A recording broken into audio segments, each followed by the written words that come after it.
I grew up thinking our family's Thanksgiving tradition was kind of sweet.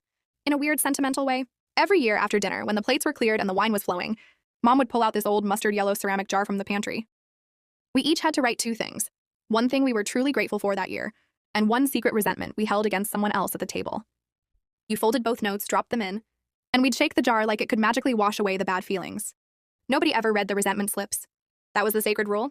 It felt safe, almost therapeutic, like we could be honest without anyone getting hurt.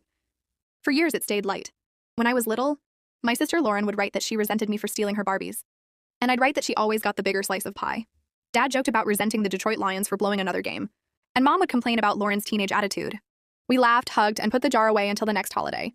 It became part of the rhythm of our family, something we did because we always had. Even after Lauren's first trip to rehab, even when Dad started taking business trips that lasted too long, we kept doing it. Like if we just kept the ritual going, everything would stay okay. Last Thanksgiving, everything changed. Lauren had been sober for 18 months, but she was shaky. She drank too much wine that night. And when Mom went to put the jar back, Lauren snatched it. Her voice was sharp, almost mean. "I'm done with this pretend crap," she said. "Let's see what we've really been grateful for all these years." She started pulling out notes, unfolding them one by one, reading them aloud like she was settling a score. At first, it was just old silly stuff, nothing too bad. Then she got to Dad's stack. Every single note from him year after year since 2016 said the exact same thing. "I resent that I never got to have children with the woman I actually loved." The room froze. I could hear the grandfather clock ticking in the hallway, louder than anything else. Mom's face went white. Dad didn't even try to explain. He just stared at his hands like they belonged to someone else. Lauren kept reading the same sentence over and over, like she couldn't believe it either. Nobody asked who the other woman was.